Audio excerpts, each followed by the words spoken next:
how do I be a better dad? A couple of weeks ago, my wife rolls in and says, hey, who's got 2 thumbs and is pregnant? That's how she told you? Pretty much, yeah. And then, yeah. She said, don't freak out. And so I did, and here I am. I'm calling you.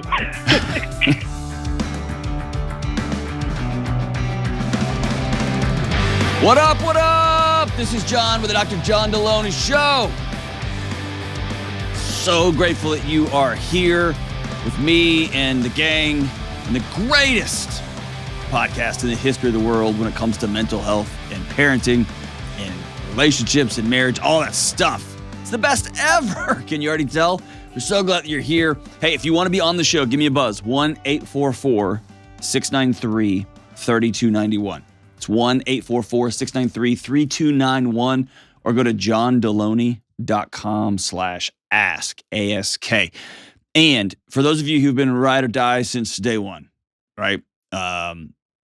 So grateful for you.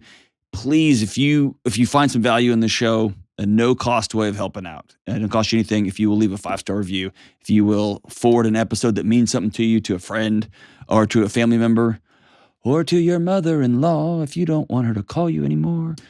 Share these episodes, subscribe. You know all that stuff works, but it just helps get the show in front of more people. And it's you guys are such a gift. Thank you so much.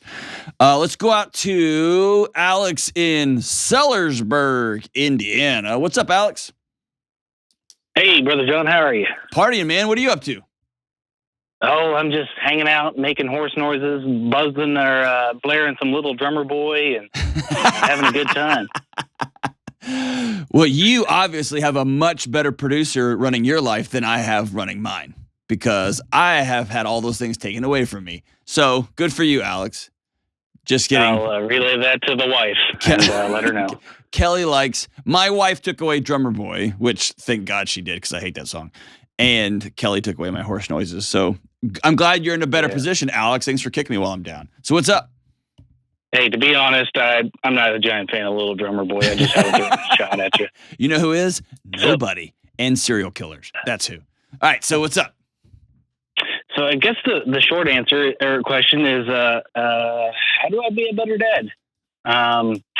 It was a couple of weeks ago, laying in bed, like I said, just hanging out, and wife rolls in and says, hey, who's got 2 thumbs and is pregnant? And that's well, not me. And so that's how she told you? Pretty much, yeah. And then, yeah. But, hey. Well, good morning, Alex. That's incredible. I'll get some coffee. That is incredible. Hey, at least you didn't go get whiskey. You went and got coffee. You're already off to a good start, man. She said, don't freak out. And so I did. And here I am. I'm calling you. I didn't know where to turn, so I called the podcast guy. Man, so you haven't had an opportunity to be a bad dad yet. So what are you stressing about? What are you worried about? Or what about this whole thing freaks you out? This is actually number 2. Okay. Baby number 2. And he's just a few weeks away from being 2. Okay. And I guess we all the cried out method. Think about that. Okay. I've heard that's bad. Don't do that. But I've also never been told, okay, well, don't throw the doors open, guns a-blazing at every time you hear him whimper. And things like that. Just spend time with them. Well, how much time? I try to spend as much as I can, and then and then when in discipline, he's in this. Our baby number 1 is in this throwing phase, and he just the other day threw something and broke a glass, something or other. I can't remember. I think it was a candle or something. Mm-hmm. And okay, well, don't spank him. But tell him no. And so I sit here and wrestle with all these aspects, whether it be the cry it out or the discipline or spending time. And I feel like it's like I'm swinging far one way, mm-hmm. as in, every time I hear him cry or, just a little bit in bed, I want to come running in, or I swing back far the other way where, okay, well, let's give it, let's say 10 minutes, 15 minutes. And like, I don't have a good, I guess, straight line path to follow, as if there is one. So, I guess I'm looking for any advice still, even as a dad of a 2-year-old and a soon infant. I just feel like like I said, I'm all over the place. Yeah. I don't know if this will mean anything to you, but you're in a very common place for dads of 2-year-olds. Like, there just comes this moment when you're like, what am I doing?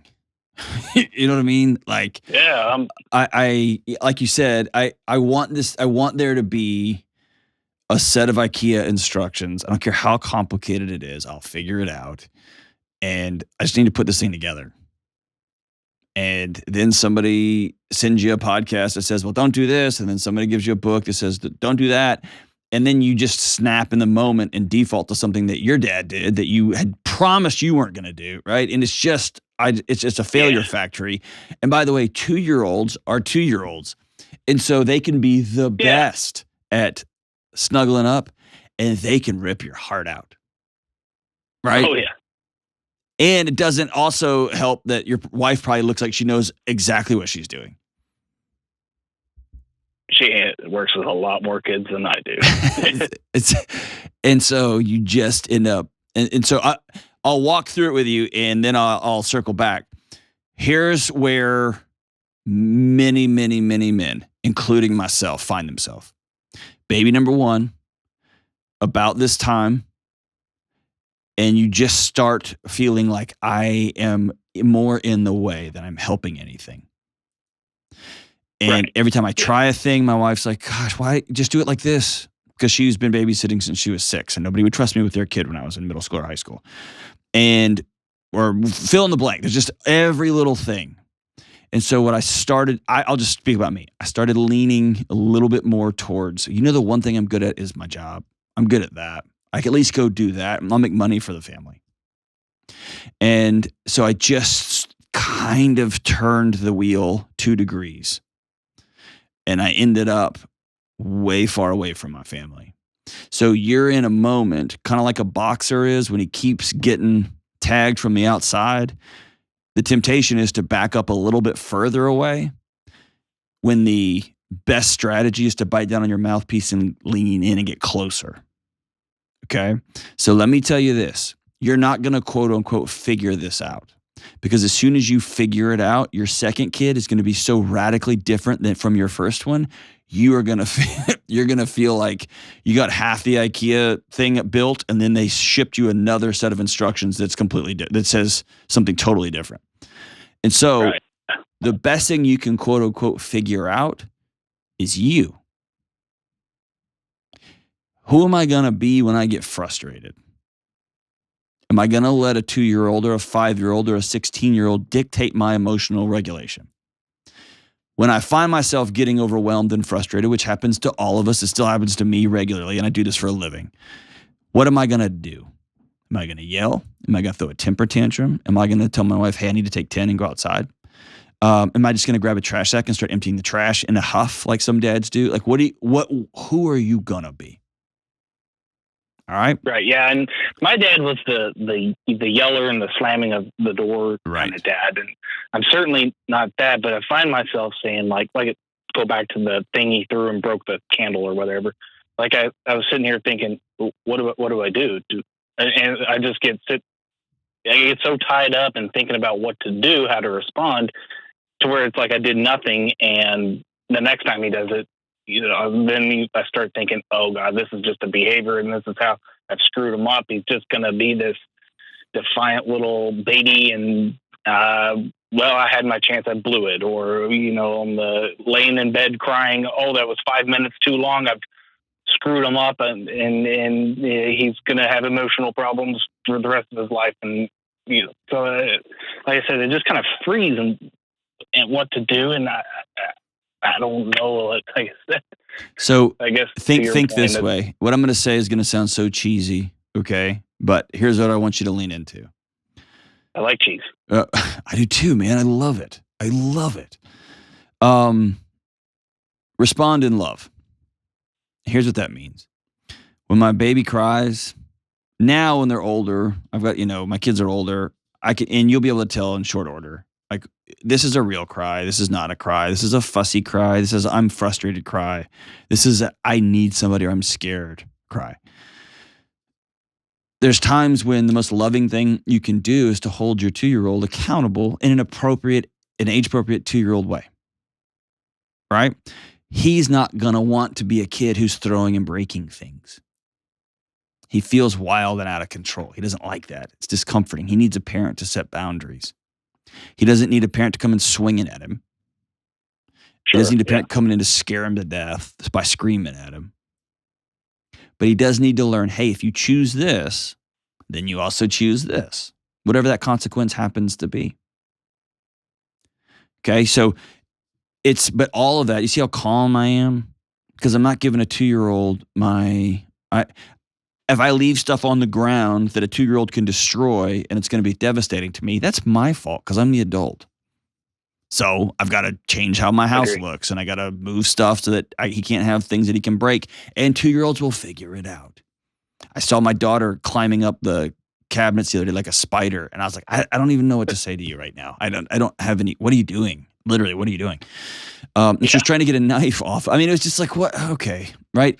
So the most important thing in that moment is, all right, was it been 4 minutes or 6 minutes? No. That's not going to mess your kid up. And I even hesitate to say this out loud. If you're thinking about, quote unquote, messing your kid up, it's a parent that is immobilized himself with anxiety, with tension, because they don't know how to respond in love. See what I'm saying? Okay, yeah. And so I want you to spend the bulk of your time. If you feel like you need to get up and go hug your kid, and it's been 30 seconds instead of the agreed upon 4 minutes, get up and go hug your kid because you know. Okay? You're not going to mess your kid up. And if your kid cries it out for a few minutes longer than you're not going to mess your kid up. And there will come a moment if you come from a yelling house when you snap. It'll happen. You're not going to mess your kid up, especially if you take a knee and you look them in the eye and you say, I'm sorry. You get down on their level and say, I absolutely blew that. And as your dad, I'm sorry. See what I mean? Because you're going to mess up a lot. And they're going to go to see a counselor someday and be like, and then my dad did this. And you're going to be like, yep, I did that. Yeah. Right? Who are 2 or 3 men, just name them, just first names, that have a kid who's 7 or 10 or 14 that you can regularly call and or go get coffee with, go grab a drink with or whatever? Exactly. That's your mission. Okay? I know one, but I don't want his advice by any means. I got those friends too who I love. And if it's wartime, I'm calling them. Dad advice? Not so much. I'm good. Yeah, exactly. Yeah. I want you to, instead of trying to find another blog to read about I want you to get 2 or 3 men that you absolutely trust and you see the fruit bear out in their kids. Okay. And I've got several people in my life who raise their kids very, very differently. One's homeschooled, one's public schooled, one is very, very, very, very wealthy. One is not wealthy at all. One is right in the middle. But their kids are funny. And I like being around their kids. And their kids are super respectful and kind. And their kids work hard. And some of their kids get D's and C's, but they're busting their butt. And some of their kids get straight A's and they're busting their, you see what I'm saying? Like, I want to ask those men, those women, hey, what's the next right move here? That's where I'm going to garner a lot of my wisdom. Okay. But you see what I'm saying? You are spending the majority of your energy on who am I going to be when my kid fills in the blank, like does whatever. Right. Yeah. Okay? I think I do a good job at being like firm. As in, actually just yesterday evening, he likes suckers. So if we sit down and, watch TV for a second, he can have a sucker, but he got up and kept running. Mm-hmm. And so no sucker, running with a sucker in your mouth when you're 2. Mm-hmm. So I lost a sucker, man. You can't hold still. And I felt horrible about it, but I also, I had this vision of a 2-year-old falling with a sucker in his Yeah, that's mouth called and that's called getting keeping your kid stuck. from dying. It's one of that's Dad 101, right? Sure, yeah, and stuff like that. And then I think, well, shoot, was there maybe something else I could have done Nope. instead? Or Nope. that's the kind of stuff I get. I mean, I just go down those rabbit holes and things like that. And like, oh, well, we watched YouTube video of tractors. He loves tractors. Mm-hmm. And I say, oh, he's seen a phone and a smartphone. And no, we know what smartphones do. And, those are the kinds of things that I run down. And I guess I just get caught up in the paralysis of the analysis. Yeah. And sit down. I mean, I've got all kinds of books I've half read. You don't need any more data, brother. You need some relationships. Right. Yeah. You know how to be a good dad. Don't let your 2-year-old run with a sucker in his mouth. Sure. Yeah. You know what I mean? And I want you to consciously practice now. Practice right now. When you take that sucker away and he gets those big tears in his eyes, or he lays on the floor and kicks and screams and you ignore him and you feel awful, feel that fully. Don't run from that. Because that is what dad feels like. And when your 2-year-old wells up and cries because you took away something to keep him safe, or you took away something because he made a choice and there was some consequences on the back end of that. That turns into when your kid is 7 and you say, hey, you give me a hug before school? And he goes, no, Dad, I don't like hugging you. And dude, that hurts, right? Or when they're 17 and they sit down and they say, Dad, I fill in the blank with whatever life-altering decision they made, right? Yeah. So start right now feeling, sometimes being a dad feels uncomfortable. I got to do hard stuff. I got to tell my kid no, and I hate telling my kid no. I got to tell my kid, you made a choice, and here's the consequence to that choice, right? And for everybody listening, don't think I very much have a research-oriented response to cried out method, and I've got very much research-oriented responses to spanking and all. I've got opinions on all those things, and if we want to go down those rabbit holes, I'm happy to do that. But Alex is like most of us. We have an analysis of paralysis. I like the way he said that. We overanalyze everything, and we keep seeking more data, instead of more relationships. And if you just text somebody while you're sitting there, if you've got 3 or 4 guys that you trust, 3 or 4 women that you trust, and you can just text them and say, hey, my kid has a rash that looks like this. And they'll all respond, all cool, simple, no problem. Phew, thought I was going to have to go to the ER. Hey guys, my 2-year-old just took off running with a lollipop in his mouth, and I took it out, and he just started crying really hard. Am I a terrible dad? No, you're a great dad. All right, cool. We're just practicing. We're just learning new stuff. So focus on the relationship parts. You'll get the other things right. You'll get some of them wrong, and that's all right. And that's why you want friends that can push back on you. And man, I'm happy to work through individual situations if you call.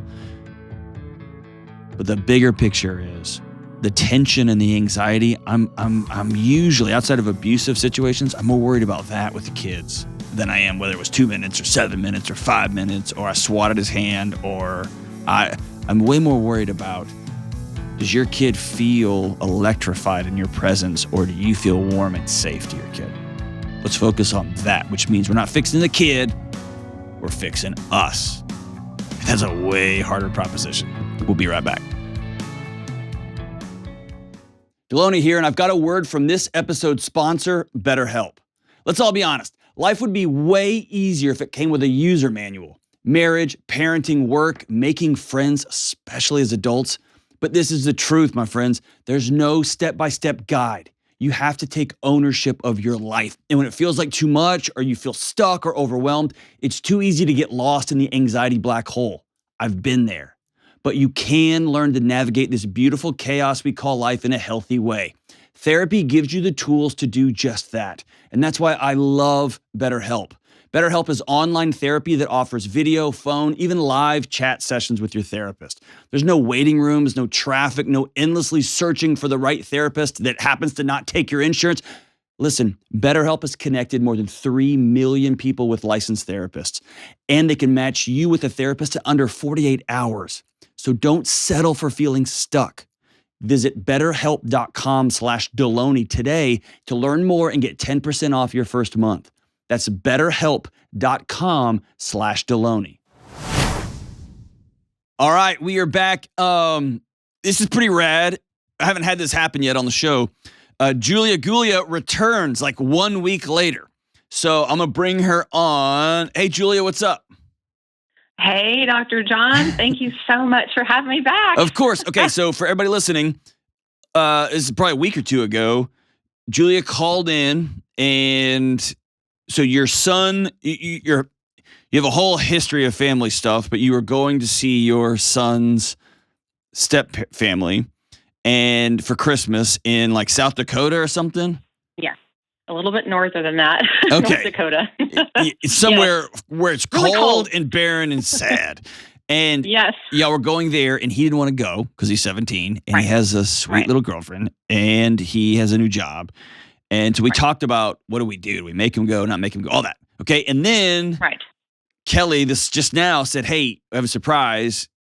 Julia talked to him, did all the things you said, Delony, and now she wants to talk to you again. And I don't even know really this is going to be awesome. Okay, so what's up? Oh, man. Okay, so yes, I took your advice, and honestly, for the first time, or one of the I count on my hand, just a handful of times, I have stuck to my guns with my son. I felt good about what I was asking. I felt solid, like, yes, I am being rational.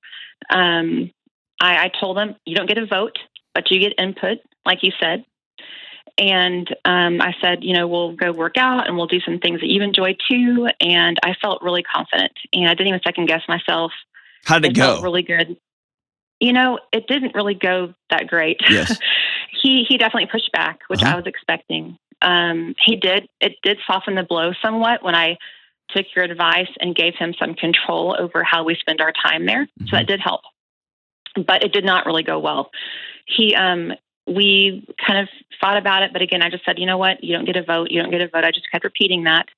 And a couple days went by, and I had been asking him to take the time off of work for those few days for several weeks before we even spoke, hoping that he would. And a couple days go by after we had the talk, and he told me that he was unsuccessful getting the time off work because he didn't ask early enough. Oh, what a great flex. Hey, right. You raised a very smart young man. Well played. Like, I'm tipping my hat to him. I definitely did. Well played. Well played. I was half mortified, half like, wow, that's impressive. So, honestly, if that had been my kid, I would have high-fived him. Like, well played. Well played. And I've been really thinking, I know, and I've been thinking a lot about all of this, and, I don't remember, I know we talked about a lot, but I raised him as a single mom, and, I really, his entire life, I've had a hard time telling him no, because I just thought I brought this child into the world without two parents. And early on, I decided that I was going to try to give him everything he wanted in spite of that. And I think I really messed up. I really do. I don't. And so I've always given in to him. And at this point, I don't really know how to differentiate between normal teenage boy behavior and my own expectations, if they're normal, if they're rational. And then we have this other history of me really having a hard time saying no to him because that's just where I'm at. And here we are. Yeah. So I sounds like he's received a vote. He's got a vote his whole life. So this is something he doesn't have maybe not even have the psychological wiring for. Right. I know. And I know. That's okay. It's all right. He's going to face this at some point, and it's better that he face it from you than his first boss or from a college professor that fails him because he, whatever. Right. Right. And so it's the day of reckoning is coming. Okay. Or actually it's here. And you've got glimpse number one. So no, and I think, I don't remember if I told you this, there's no chance that talk goes well. in terms of, I think it goes well in, you said what you need to say, you said it in a way you need to say it. It doesn't go well where he leans back and he goes, gee, Mom, you're right. Your job is to raise a great man, and that means you have to say no sometimes. You're right. It went to, no, man, me and girlfriend have already figured out how she's going to sneak over to the house while you're gone, and I'm going to make all this money. And so it was just a complete, his plans blew up, and they never blow up because he gets to decide everything that happens in his life. So here he is. And so I'm going to think through this out loud. Is that cool? Absolutely. Yes. Yeah. Here's avenue number 1. Is this the hill you want to die on? Is this, and what I mean by that is, he's going to have to learn this. Is this the one? Or is there another one? Like, I don't know what the next step is. Is he a senior in high school or a junior? He's a junior, so I'll still have a year and a half with him at home. Okay. That actually makes a difference.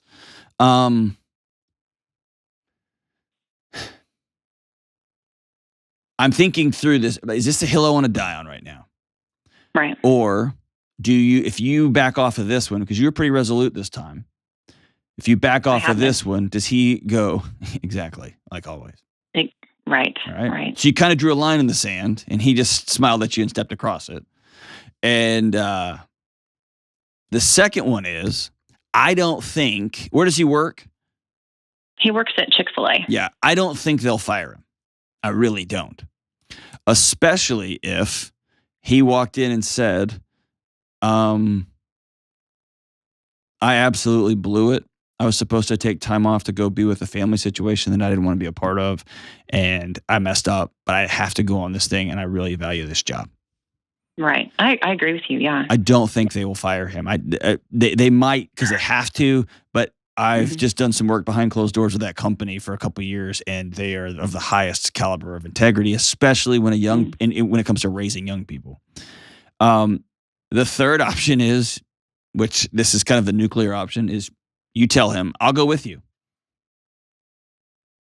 And I will sit with you when you tell your supervisor or your lead manager, whatever they call them there, that you didn't take the time off. This is a non-negotiable trip, and that you hope they don't fire him, but you understand if they have to let him go.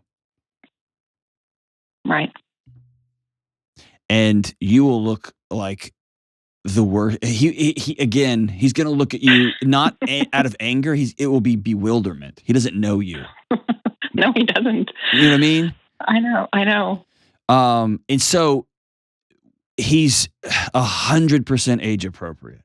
There's not one thing he's doing that makes me like, oh no. He's never had a boundary, and you put one up. And of course he's going to run into it and see if it falls down, see if there's a way around it or a way over it, can't go under it, right? That's his job. He's 17. Right. What you have to be prepared for is he goes to war. Right. I don't know how to do that. I don't.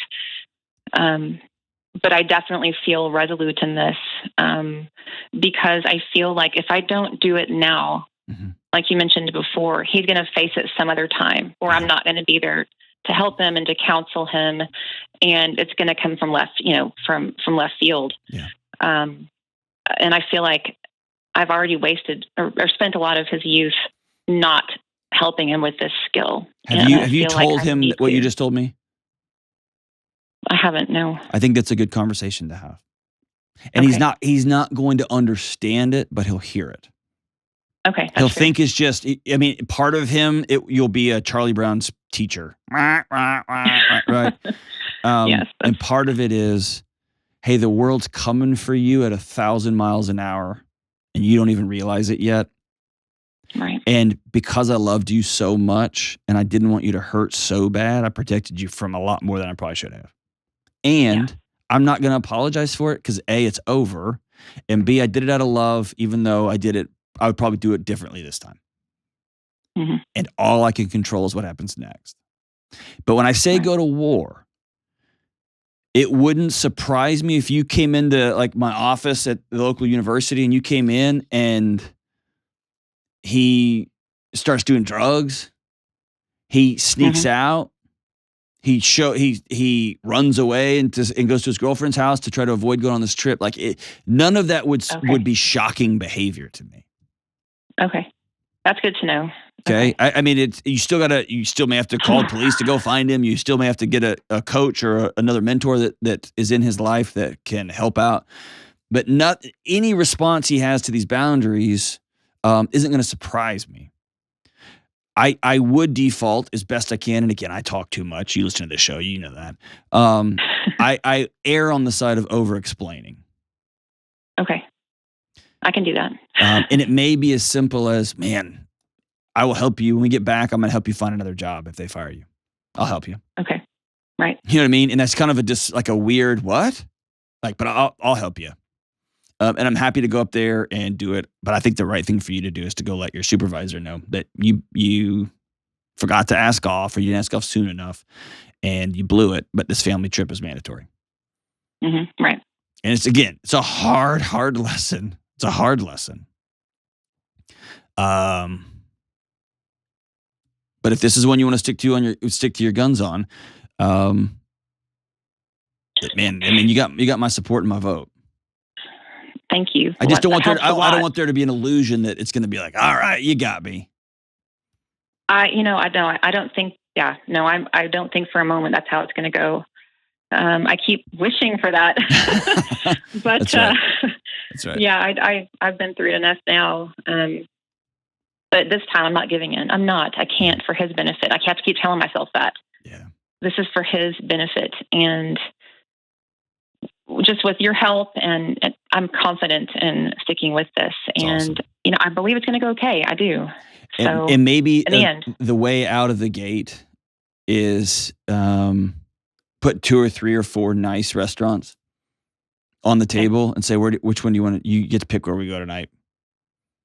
Okay. And you could tell him we're gonna have mom talk number 2, and he'll roll his eyes and be like, rolling big, or even set it up beforehand. Hey, I want you to go ahead before I even say anything. I want you to roll your eyes as much as you can. Do it. That's perfect. And make him do it, and do it with him, and then say, hey, you get to pick 2 or 3 restaurants because we're going on mom and son talk number 2.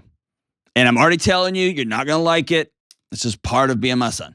And you know what I'm saying? Like, it was just kind of set the stage, but also we're quietly kind of through the side door, we're giving him some choice. Right. And he can choose to go talk to his supervisor. He can choose to have you go with him. He can choose to quit, but he doesn't get to choose whether he goes on the trip or not.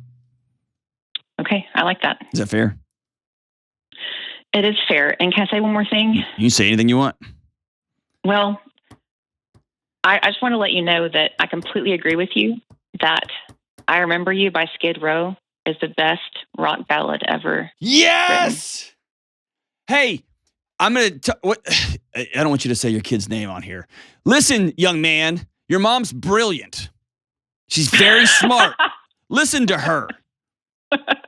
Julia, you just made my whole week. Isn't that song incredible? Man, I get goosebumps. It's amazing. I used to push play alone in my room and just stare up at the ceiling and listen to it over and over.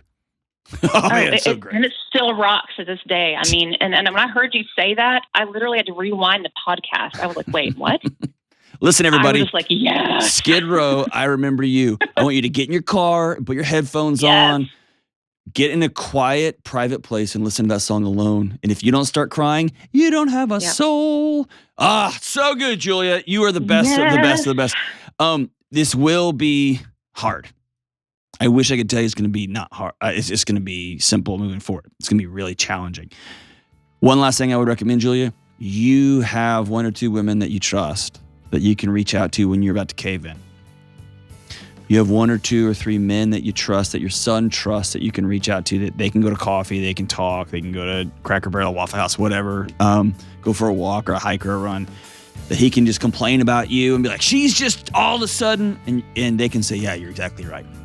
Your mom's, overnight, the light came on and she's seeing a fuller picture of your life, and world's coming at you real fast. And mom is no longer going to be able to stand in the way. He is lucky to have you. And You're an inspiration to all of us parents who have realized we need to make some changes, and these changes are going to be real, real hard. And the adult thing to do is to make the hard changes anyway. We'll be right back. All right, we are back. Let's go to Sarah in the warmest place in the U.S., Fairbanks, Alaska. What's up? I think that's where Oates Military Academy is. What's up, Sarah? Hi, Dr. John. How are you? Good. That was my Bill and Ted's Excellent Adventure reference for those of you who weren't paying attention. So what's up? Hey, yeah. So I'm just going to start with my question. How do I support my husband and focus on repairing our marriage when he is constantly worried about his health? Tell me more. Does he have cancer or does he have like hormone disruption? Like, does he have health issues or what's going on? No, he doesn't have cancer. Oh no! Oh man, I can hear it. Oh, honey, you are real close to resenting him. Is he like a? Is he like a? Is he like that guy on Sleepless in Seattle? I don't know what that is, but probably. Just always has like an ailment or a thing, or his knee hurts. Or he's going for a walk with the kids and he's got to put like an ankle brace on and he always has like, I think I've got a thing, and he goes to the ER a lot. Yeah. Is that? I could hear that in your exhale. Yeah. I mean, I wouldn't say, he like goes to the extent of putting like ankle braces on and such, but I would say that is he a hypochondriac? I mean, I would think so, yes. Okay. Give me an example.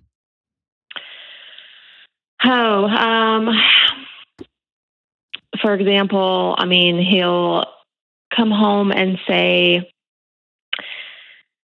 that he thinks his gallbladder, is giving out, or, he'll Google like the silliest things, like if there's a red mark on his hand.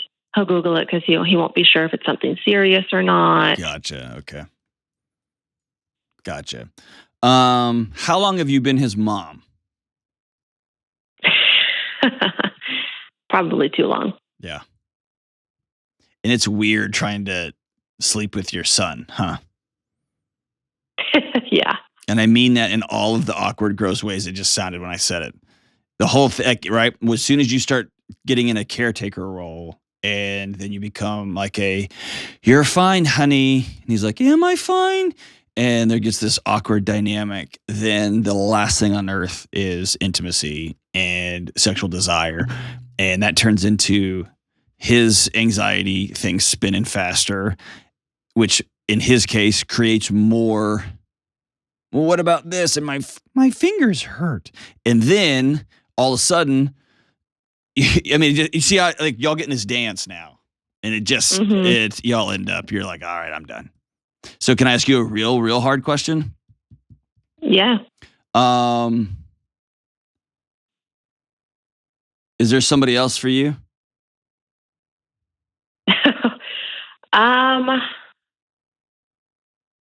don't know. I mean, you do, or maybe it's not all the way there yet, but almost. Or man, it would be nice if. It would be nice if. Yeah. That's all you have to say. I won't push you on that anymore. And again, I'm going back to that single exhale. I could hear it. Like you're at the end. Or let me say it this way. You have put a lot of this on him. You don't like who you have become.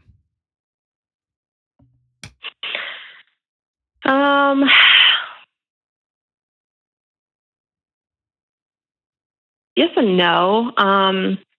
You're like, no, this is all him. I mean, no. I definitely own to my mistakes, 100%.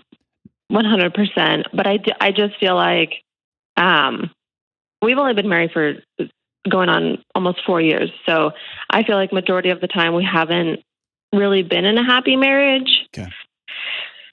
Yeah, so that's sad to say. Yeah, I feel like there's been more stressful times than happy times. What's the root of the unhappiness?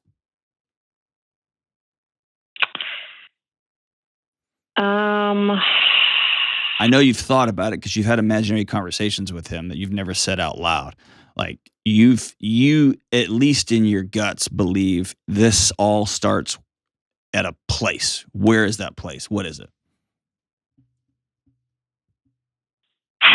I don't know. I feel like there's too much. I feel like that's gone wrong. It's like, what's going to go right? I asked him the other day, and he told me that he thought that my parents were the reason that our marriage was so bad. Are they? Partially. Why do you allow that?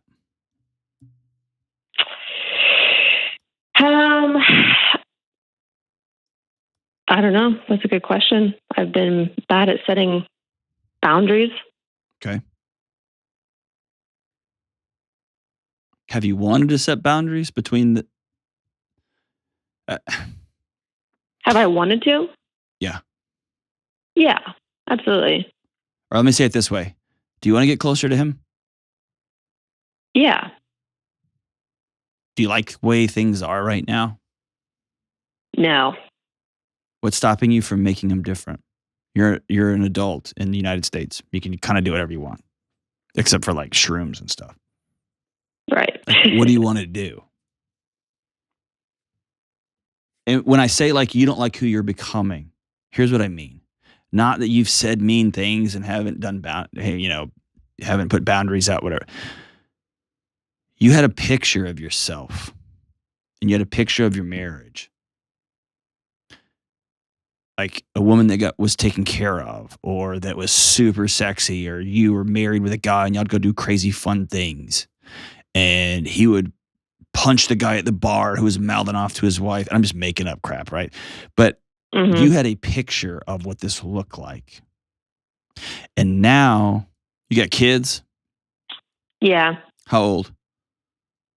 2 and 1. Oh, good God Almighty. So you've been married 4 in an unhappy marriage, and you got 2 toddlers, which are just incredible for your sex life. And you are now a woman who goes to work, and you have your somebody else makes your heart beat a little bit faster. You're an exhausted mother of 2. Really, you're an exhausted mother of 3. And your husband's way of getting attention from you, his way of finding meaning in your marriage and your partnership is something's wrong with me that I need you to help. Or I need you to feel sorry for me. That's his entry point with you. And that's what I mean. You just don't like the you in this. Yeah, I would agree with that. Is that fair? Yeah, for sure.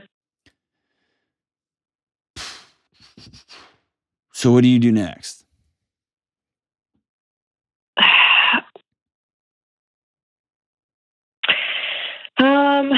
Well, we're in the process of moving for a start. And he's also working on getting better health care for himself. Nope. Time out. What are you going to do? Well, let me put it this way. Are you done? Well, one. Are you done? Go ahead. Are you done with not with me, with the marriage? Are you finished? So if we're finished, let's just be finished. No. Do you want to stay married and build a life with this guy? Yes. Do you want him to be your husband and be the father of your kids? He already is the father of your kids, but do you want to create a tightly woven together new picture with this dude? Yeah, absolutely. You just saying that? No. Okay. Then we're going to stop judging him. Okay. It's a waste of time. It doesn't help. When's the last time you sat down and looked at him and said your needs out loud very, very clearly?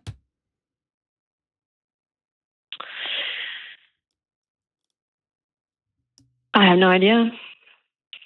Let's start there. Because at the end of the day, that's all you can control. You can't control whether he feels a lump on the side of his leg or if he's got a weird mole that he feels like he's got to go to the ER about. You can't control any of that. Mm-hmm.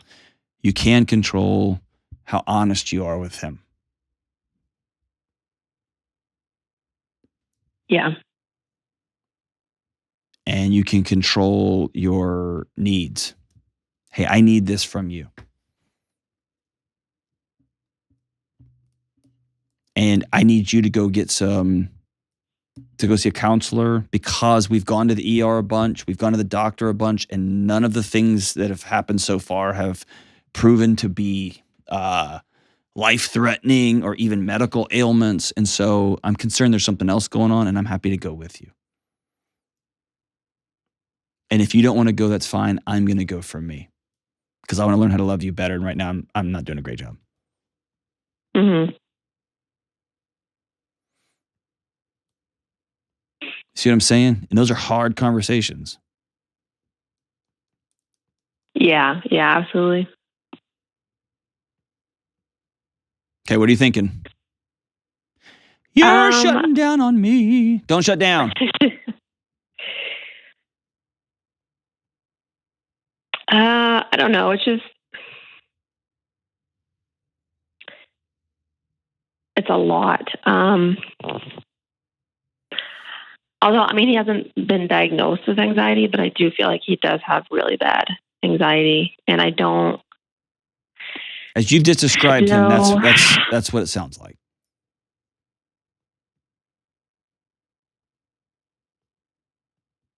What do you mean? He sounds like a guy with a ton of anxiety.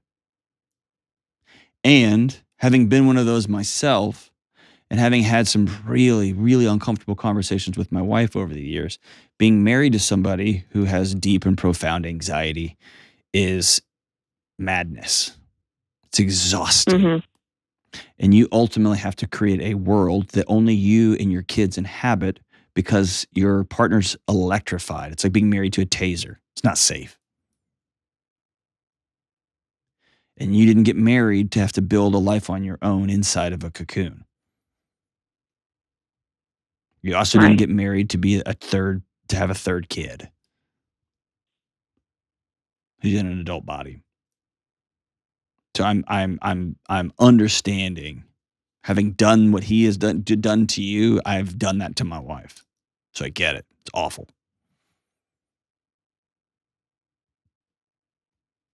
And the only way he heals is through connection. That's not to put the burden on you. He's going to have to reach out and decide he wants to go get well. But you can't make him do that.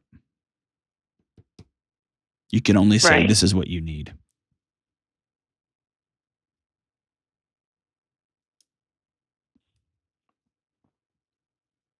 Because he knows you don't like him. Yeah. He knows that. And his body's way of dealing with the fact that his wife doesn't like him is to create pains here or phantom things here or whatever. You see what I'm saying? Yeah.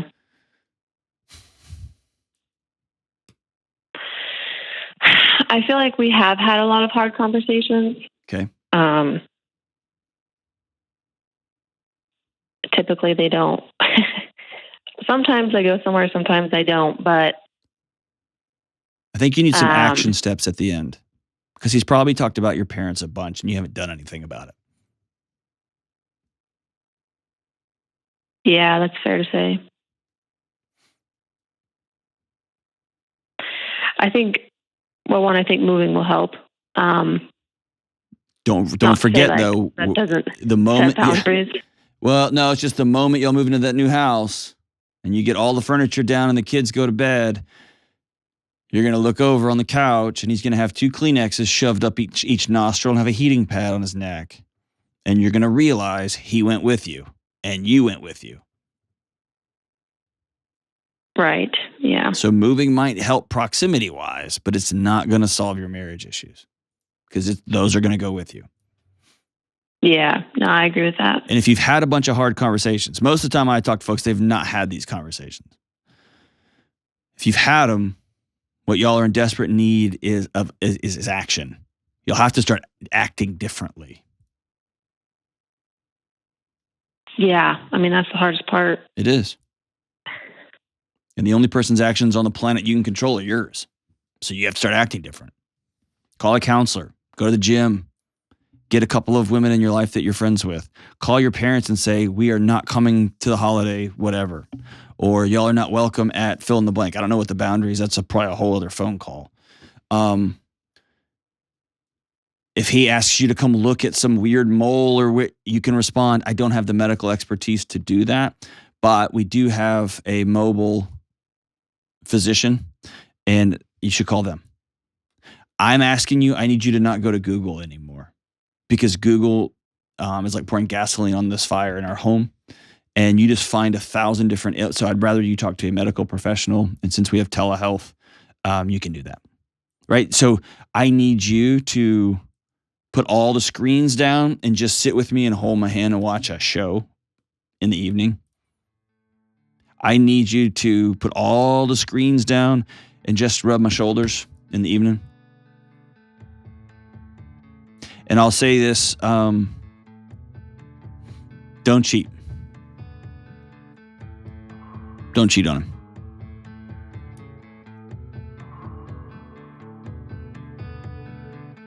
I'll leave it at that. Just don't.